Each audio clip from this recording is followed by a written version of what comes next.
कृष्ण, राधे राधे। सभी भक्तों को सादर प्रणाम। आप सभी भक्तों का दिन शुभ एवं मंगलमय हो। भगवान बृहस्पति देव की कृपा सदा सर्वदा आप सभी के जीवन पर बनी रहे। प्रिय भक्तों, आज की इस वीडियो में फाल्गुन मास के प्रथम दिन, आज बृहस्पतिवार के दिन आप सब बृहस्पति देवता की बहुत ही दुर्लभ कथा सुनेंगे।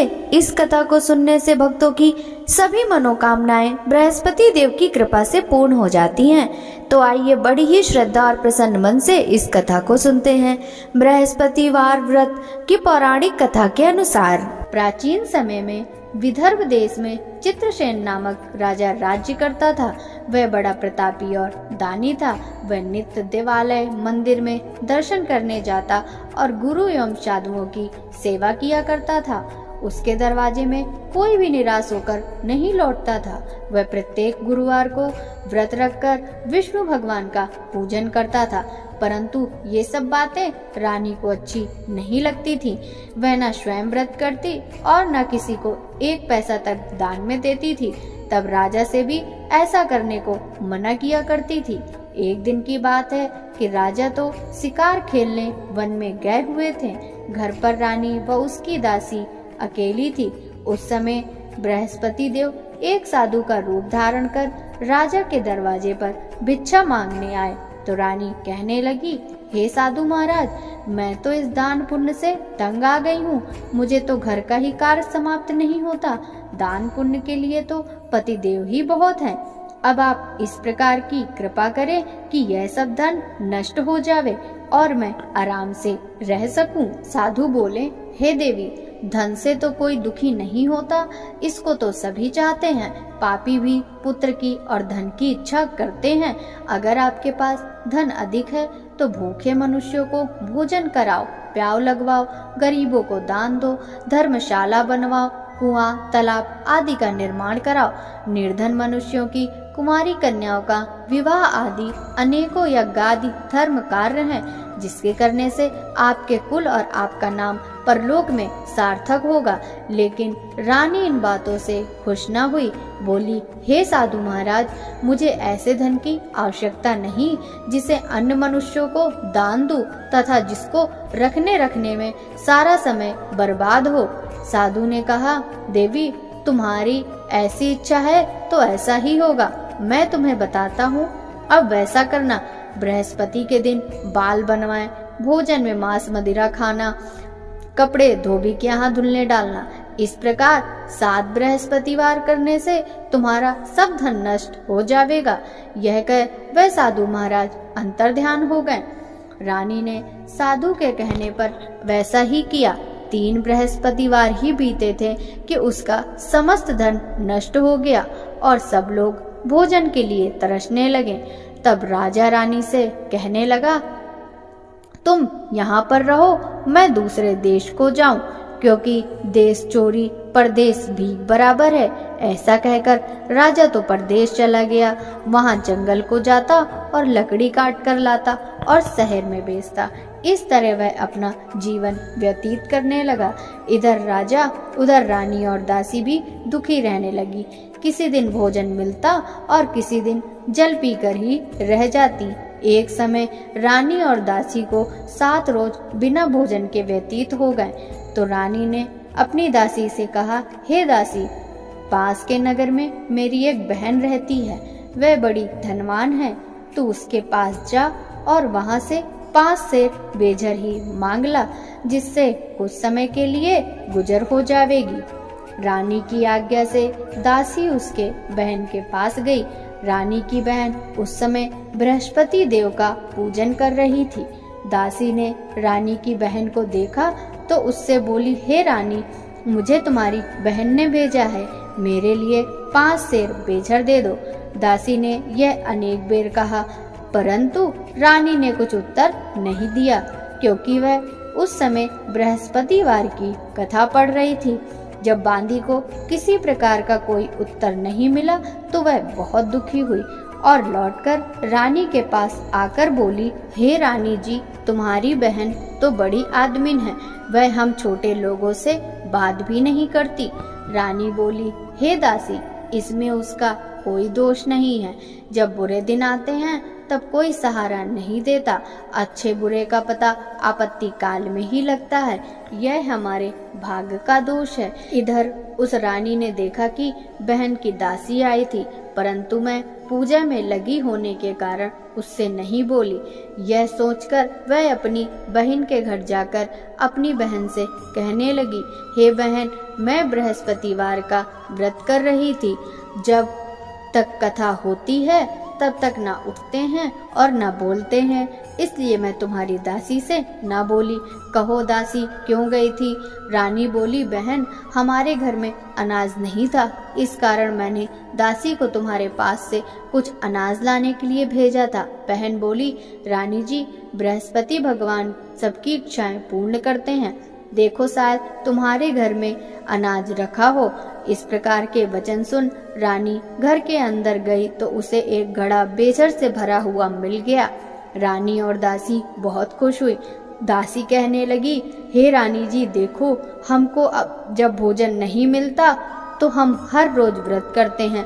अगर इनसे व्रत की विधि और कथा पूछ ली जावे तो हम भी किया करेंगे। तब उस रानी के पूछने पर रानी की बहन ने कहा, गुरु के व्रत में चने की दाल व हल्दी से विष्णु भगवान का केले की जड़ में पूजन कर दीपक जलावें, पीला भोजन करें तथा कहानी सुने। इस प्रकार से गुरु भगवान प्रसन्न होते हैं, अन्न धन पुत्र देते हैं, व्रती की मनोकामना पूर्ण करते हैं। रानी व दासी दोनों ने निश्चय किया कि वे बृहस्पति का व्रत एवं पूजन अवश्य करेंगी। 7 रोज बाद जब बृहस्पतिवार आया तो उन्होंने व्रत रखा। दासी गुड़साल में जाकर चने की दाल व गुड़ बीन लाई और विष्णु भगवान का पूजन किया। अब भोजन पीला कहाँ से आवे, यह सोचकर बेचारी बड़ी दुखी हुई, परंतु उन्होंने व्रत किया था, इस कारण गुरु भगवान प्रसन्न थे। वे 2 थालों में सुंदर पीला भोजन लेकर आए और दासी को देकर बोले, हे दासी, यह तुम्हारे और रानी के लिए है, तुम दोनों करना। दासी बड़ी प्रसन्न हुई और रानी से जाकर बोली, चलो रानी जी, भोजन कर लो। रानी को तो इस विषय में कुछ पता ही नहीं था, इसलिए वह दासी से बोली, तू ही भोजन कर, क्यों तू हमारी व्यर्थ में हंसी उड़ाती है? दासी बोली, एक महात्मा भोजन दे गए हैं। रानी कहने लगी, वह भोजन तेरे लिए ही दे गए हैं, तू ही भोजन कर। दासी ने कहा, वह महात्मा हम दोनों को 2 थालों में भोजन दे गए हैं, इसलिए हम और तुम दोनों ही साथ भोजन करेंगी। इस प्रकार रानी और बांदी ने गुरु भगवान को नमस्कार कर भोजन ग्रहण किया। उस दिन से रानी और बांदी गुरुवार का व्रत और विष्णु भगवान का पूजन करने लगी। बृहस्पति भगवान की कृपा से रानी और दासी के पास फिर से धन हो गया। रानी उसी प्रकार फिर से आलस करने लगी। तब दासी बोली, देखो रानी जी, तुम पहले भी इस प्रकार का आलस करती थी, इसी से सब धन नष्ट हुआ। अब गुरु भगवान की कृपा से धन मिला है तो फिर तुम्हें आलस्य होता है। बड़ी मुसीबतों के बाद हमने यह धन पाया है, इसलिए तुम्हें दान पुण्य करना चाहिए। अब आप भूखे मनुष्यों को भोजन कराओ, मंदिर पाठशाला बनवा के दान दो, कुंवारी कन्याओं का विवाह कराओ। इस तरह धन को शुभ व धर्म कार्यों में खर्च करो, जिससे तुम्हारे कुल का यश बढ़े तथा स्वर्ग प्राप्त हो। इस प्रकार तुम्हारे पितर भी प्रसन्न होंगे। रानी ने जब ये शुभ कार्य करने प्रारंभ कर दिए तो उनका यश फैलने लग गया। एक दिन रानी और दासी विचार करने लगी कि न जाने राजा किस दशा में होंगे, उनकी कोई खबर नहीं मिली है। उन्होंने गुरु भगवान से प्रार्थना की तो भगवान ने रात्रि में राजा को स्वप्न में कहा, हे राजा, जा तेरी रानी तुझको याद करती है। राजा प्रातःकाल उठा और विचार करने लगा। स्त्री जाति खाने व पहनने की संगनी होती है, पर स्वप्न की बात मानकर वह अपने नगर के लिए चलने को तैयार हुआ। यहाँ परदेश में वह प्रतिदिन जंगल से लकड़ी लाता और शहर में बेचकर अपने जीवन को बड़ी कठिनाई से व्यतीत कर रहा था। जब वह एक दिन राजा दुखी हो अपनी पुरानी बातों को याद करके रोने लगा, तब उस जंगल में बृहस्पति एक साधु का रूप धारण कर आए और राजा के पास आकर बोले, हे लकड़हारे, तुम इस सुनसान जंगल में किस चिंता में बैठे हो, मुझे बतलाओ। यह सुनकर राजा सजल नेत्रों से साधु की वंदना करते हुए बोला, प्रभु आप तो सब कुछ जानते हो। इतना कहकर राजा ने साधु को अपनी संपूर्ण कहानी सुना दी। महात्मा तो दयालु होते हैं। वे बोले, अब तुम किस बात की चिंता मत करो, भगवान तुम्हें पहले से अधिक धनवान करेंगे। देखो, तुम्हारी स्त्री ने गुरुवार का व्रत प्रारंभ कर दिया और तुम भी मेरा कहा मानकर बृहस्पतिवार के दिन व्रत रखकर चने की दाल व गुड़ लोटे में डालकर केले का पूजन किया करो तथा कहा करो, भगवान तुम्हारी सब कामनाओं को पूर्ण करेंगे। साधु को प्रसन्न देख राजा बोला, प्रभु मुझे लकड़ी बेचकर इतना पैसा नहीं मिलता जिससे भोजन करने के बाद कुछ बचा सकूं। मैंने कल रात्रि में अपनी रानी को भी व्याकुल देखा है। मेरे पास कुछ भी नहीं है जिससे उसकी खबर भी मंगा सकूं। फिर मैं कौन सी कहानी कहूं, यह भी मुझको मालूम नहीं है। साधु ने कहा, तुम किसी बात की चिंता मत करो। बृहस्पतिवार के दिन तुम रोजाना की तरह लकड़ियां लेकर शहर जाओ। तुम्हें रोजाना से दुगना धन प्राप्त हो जाएगा, जिससे तुम पेट भर भोजन कर लोगे तथा बृहस्पति देव की पूजा का सामान भी आ जाएगा। बृहस्पति देव की कहानी इसी प्रकार कही जाती है। प्राचीन काल में एक बहुत निर्धन ब्राह्मण रहता था। उसको कोई संतान नहीं थी। उसकी स्त्री बहुत मलिनता के साथ रहती थी। वह न स्नान करती, न किसी देवता का पूजन करती। प्रातः काल उठते ही सर्वप्रथम भोजन करती, बाद में कोई अन्य काम करती। ब्राह्मण देवता बड़े दुखी थे। बेचारे बहुत कुछ कहते किंतु उसका परिणाम न निकलता। भगवान की कृपा से ब्राह्मण की स्त्री के कन्या रूपी रत्न पैदा हुआ। वह धीरे धीरे बड़ी होने लगी। बालिका प्रातः स्नान करके विष्णु भगवान का जप और गुरुवार का व्रत करने लगी। अपने पूजन को समाप्त कर वह स्कूल जाती। जाते समय मुट्ठी में जौ भर के ले जाती और स्कूल के मार्ग में डालती जाती। वे जौ स्वर्ण के हो जाते, जिन्हें लौटते समय वह बीन कर ले आती थी। एक दिन बालिका सूप में सोने के जौ फटक कर साफ कर रही थी कि उसके पिता ने देख लिया तो कहा, बेटी सोने के जौ फटकने के लिए सोने का ही सूप होना चाहिए। दूसरे दिन गुरुवार था। कन्या ने व्रत रखा और बृहस्पति देव से प्रार्थना करके कहा, हे प्रभु, मैंने आपकी पूजा सच्चे मन से की है तो मेरे लिए सोने का सूप भी दो। बृहस्पति देव ने उसकी प्रार्थना स्वीकार कर ली। नित्य की भांति वह जौ डालती हुई पाठशाला गई। तब लौटते में जौ बीन रही थी। बृहस्पति देव की कृपा से वहां सोने का सूप मिला। वह उसे घर ले आई और उससे जौ साफ करने लगी। एक दिन की बात है, वह कन्या सोने के सूप में सोने के जौ फटक रही थी। उसी समय नगर का राजपुत्र वहां से होकर निकला। इस कन्या के रूप में अद्भुत कार्य को देखकर मोहित हो गया। अपने घर जाकर भोजन तथा जल त्याग कर उदास होकर लेट गया। राजा को जब पता लगा तो अपने प्रधानमंत्री के साथ उसके पास गए और बोले, बेटा तुम्हें किस बात का कष्ट है? किसी ने तुम्हारा अपमान किया है अथवा कोई अन्य कारण हो सो कहो, मैं वही काम करूंगा जिससे तुम्हें प्रसन्नता हो। राजकुमार बोला, मुझे आपकी कृपा से किसी बात का दुख नहीं। मैं तो उस लड़की के साथ विवाह करना चाहता हूँ जो सोने के सूप में सोने के जौ साफ कर रही थी। यह सुन राजा आश्चर्य में पड़ गया और बोला, बेटा ऐसी कन्या का पता हमें बताओ, मैं उसके साथ तेरा विवाह अवश्य ही करा दूंगा। राजकुमार ने उस लड़की के घर का पता बतलाया तो मंत्री उस लड़की के घर गए और ब्राह्मण से सभी हाल कहा। वह ब्राह्मण अपनी कन्या का विवाह करने के लिए तैयार हो गया। ब्राह्मण ने कन्या का विवाह एक शुभ मुहूर्त में राजकुमार के साथ करा दिया। कन्या के घर से जाते ही उस ब्राह्मण के घर में पहले की भांति गरीबी का निवास हो गया। भोजन के लिए भी अन्न बड़ी मुश्किल से जुटता था। एक दिन दुखी होकर ब्राह्मण देवता अपनी पुत्री के पास पहुँचे। बेटी ने पिता की दुखी अवस्था देखी तो बहुत सा धन अपने पिता को दिया।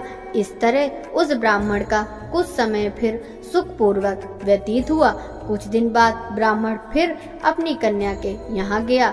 लड़की बोली, हे पिताजी, आप माताजी को यहाँ लिवा लाओ, मैं वह विधि बता दूंगी जिससे गरीबी दूर हो जाएगी।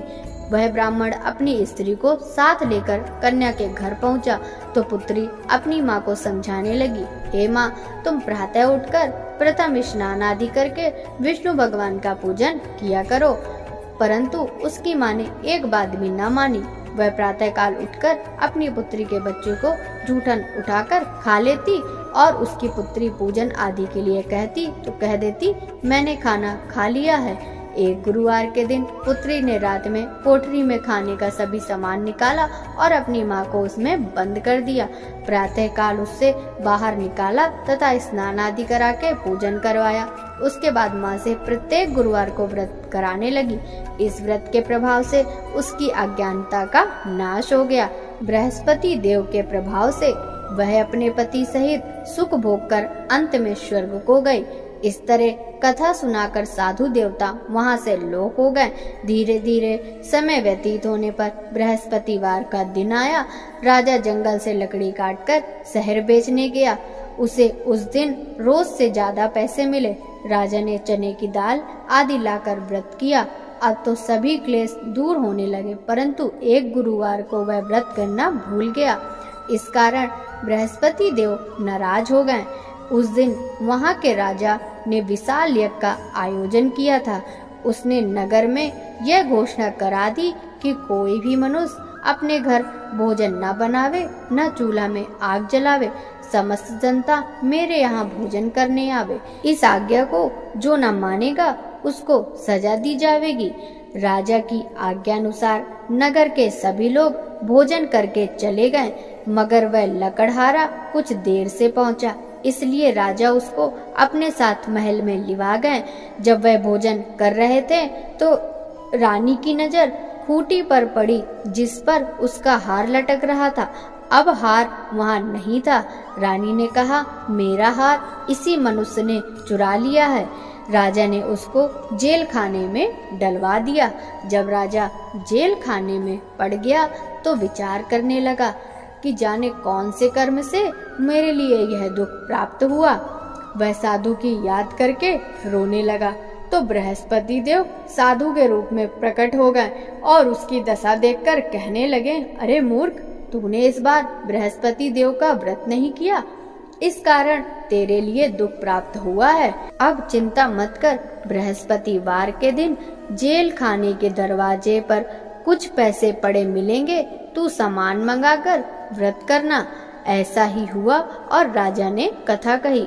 उसी रात्रि को बृहस्पति देव ने उस राजा को स्वप्न में कहा, हे राजा, तुमने जिस आदमी को जेल खाने में बंद किया है वह निर्दोष है, उसे छोड़ देना। रानी का हार तो उसी खूंटी पर लटका है, अगर ऐसा नहीं करेगा तो मैं तेरे राज्य को नष्ट कर दूंगा। राजा प्रातः काल उठा और खूंटी पर हार देखकर लकड़हारे को बुलाकर क्षमा मांगी तथा राजा के योग सुंदर वस्त्र आभूषण देकर उसे विदा किया।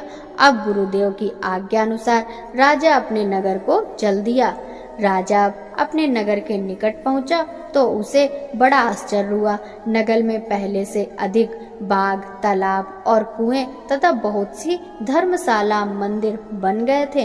राजा ने पूछा, यह किसके बाग और धर्मशाला हैं?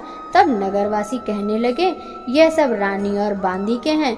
राजा को सोच हुआ और गुस्सा भी आया। जब रानी ने यह खबर सुनी कि राजा आ रहे हैं तो उसने बांदी से कहा, हे दासी, देख, राजा हमको कितनी बुरी हालत में छोड़ गए थे, कहीं ऐसी हालत देखकर कुछ संदेह करके लौट नहीं जाए।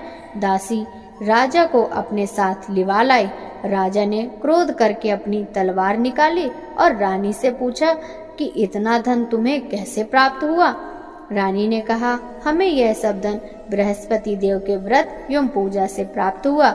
राजा तो स्वयं उनका प्रभाव देख चुका था, अतः प्रसन्न हो गया। अब राजा ने निश्चय किया कि 7वें दिन तो सभी बृहस्पति देव का पूजन करते हैं, परंतु मैं प्रतिदिन 3 बार कहानी कहूँगा। राजा ने दुपट्टे में हर समय दाल बंधी रहती। वह दिन में 3 बार कहानी कहता। एक बार राजा ने सोचा कि चलो अपनी बहन के यहाँ हो आवे। यह सोचकर राजा अपने घोड़े पर सवार हो अपनी बहन के यहाँ चल दिया। मार्ग में उसने देखा कि कुछ आदमी एक मुर्दे को लिए जा रहे हैं। उन्हें रोककर राजा कहने लगा, अरे भैया, मेरी बृहस्पति की कहानी सुन लो। वे बोले, लो हमारा आदमी मर गया, इसे अपनी कथा की पड़ी। परंतु कुछ आदमी बोले, अच्छा कहो, तुम्हारी कथा हम सुनेंगे। राजा ने दाल निकाली और कथा कही। जब कथा आधी हुई तो मुर्दा हिलने लगा और समाप्त होने पर राम राम करके खड़ा हो गया। आगे मार्ग में एक किसान खेत में हल चलाता मिला। राजा उससे बोला, अरे भैया, मेरी बृहस्पतिवार की कथा सुन लो। किसान बोला, जब तक मैं तेरी कथा सुनूंगा तब तक 4 हरैया न जोत लूंगा। तुम अपनी कथा किसी और को सुनाना। राजा आगे चला, परंतु राजा के हटते ही बैल पछाड़ खाकर गिर गए तथा किसान के पेट में बहुत जोर दर्द होने लगा। उसी समय उसकी माँ रोटी लेकर आई। जब उसने देखा तो अपने पुत्र से हाल पूछा। बेटे ने सभी हाल कह दिया। बुढ़िया दौड़ी दौड़ी उस घुड़सवार के पास आई और बोली, तुम्हारी कथा मैं सुनूंगी, तुम अपनी कथा मेरे खेत पर चलकर कहो। राजा ने बुढ़िया के खेत पर कथा कह दी, जिससे सुनते ही बैल खड़े हो गए तथा किसान के पेट का दर्द दूर हो गया।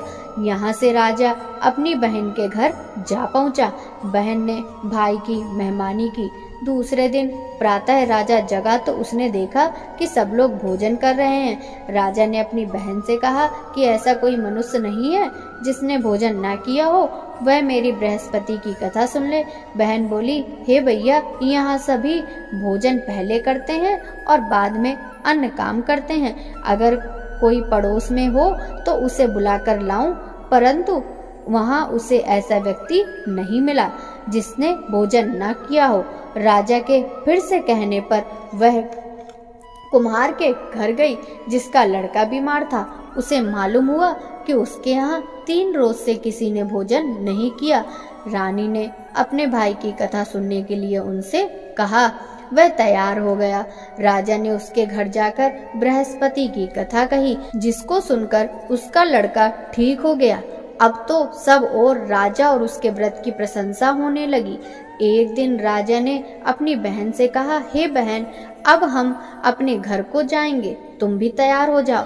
राजा की बहन ने अपनी सास से कहा। सास बोली, हाँ चली जा, परंतु अपने लड़कों को मत ले जाना, क्योंकि तेरे भाई के संतान नहीं है। बहन ने अपने भैया से कहा, हे भैया, मैं तो चलूंगी, परंतु मेरे साथ कोई बालक नहीं जाएगा।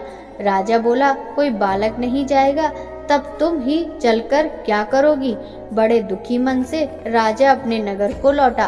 राजा ने अपनी रानी से कहा, हम निर्वंशी हैं, हमारा मुंह देखने का धर्म नहीं है। दुखी हो उसने कुछ भोजन आदि भी नहीं किया। रानी बोली, हे प्रभु, बृहस्पति देव ने हमें सब कुछ दिया है, हमें संतान भी अवश्य देंगे। उसी रात को बृहस्पति देव ने राजा को स्वप्न में कहा, हे राजा, अब सोच को त्याग दे, तेरी रानी गर्भ से है। यह सुनकर राजा को बड़ी खुशी हुई। 9वें महीने में उसे पुत्र पैदा हुआ। राजा बोला, हे रानी, स्त्री बिना कहे नहीं रह सकती, इसीलिए मेरी बहन जब बधाई लेकर आवे तो तुम उससे कुछ नहीं कहना। रानी ने सुनकर हाँ कर दी, लेकिन जब राजा की बहन ने यह शुभ समाचार सुना तो बड़ी खुशी से बधाई लेकर भाई के यहाँ आई। तो रानी बोली, मेरी ननंद घोड़ा चढ़कर तो नहीं, गधा चढ़कर आई। राजा की बहन बोली, भाभी, यदि मैं ऐसा न कहती तो तुम्हें संतान कैसे मिलती? बृहस्पति देव ऐसे ही दयालु हैं, अपने भक्तों की मनोकामनाएं पूरी करते हैं। जो सच्चे मन से बृहस्पति देव का व्रत करता एवं कथा पढ़ता है अथवा सुनता है और दूसरों को भी सुनाता है, बृहस्पति देव उसकी सभी इच्छाएं पूर्ण करते हैं। बोलो बृहस्पति देव की जय, विष्णु भगवान की जय। ओम जय बृहस्पति देवा, स्वामी जय बृहस्पति देवा। श्रद्धा भक्ति बढ़ाओ, श्रद्धा भक्ति बढ़ाओ, संतन की सेवा। ओम जय बृहस्पति देवा।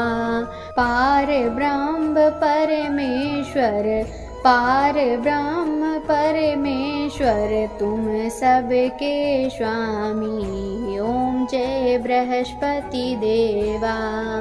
ज्ञान न जानू, ध्यान न जानू, नित्य करूं सेवा।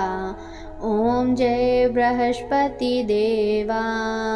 तुम बिन गुरुदेव न दूजा, आस करूं जिसकी, प्रभु आस करूं जिसकी। मैं अज्ञान अगोचर, तुम फल के देवा। ओम जय बृहस्पति देवा। पार ब्रह्म परमात्मा, तुम हो प्राणपति, प्रभु तुम हो प्राणपति। दर्श दिखाओ मत तरसाओ, चारों फल देवा। ओम जय बृहस्पति देवा। बृहस्पति जी की आरती जो कोई नर गावे, प्रभु जो कोई नर गावे। दर्शन पावे जो ध्यावे, विघ्न कटे देवा। ओम जय बृहस्पति देवा। स्वामी जय बृहस्पति देवा। बोलो विष्णु भगवान की जय।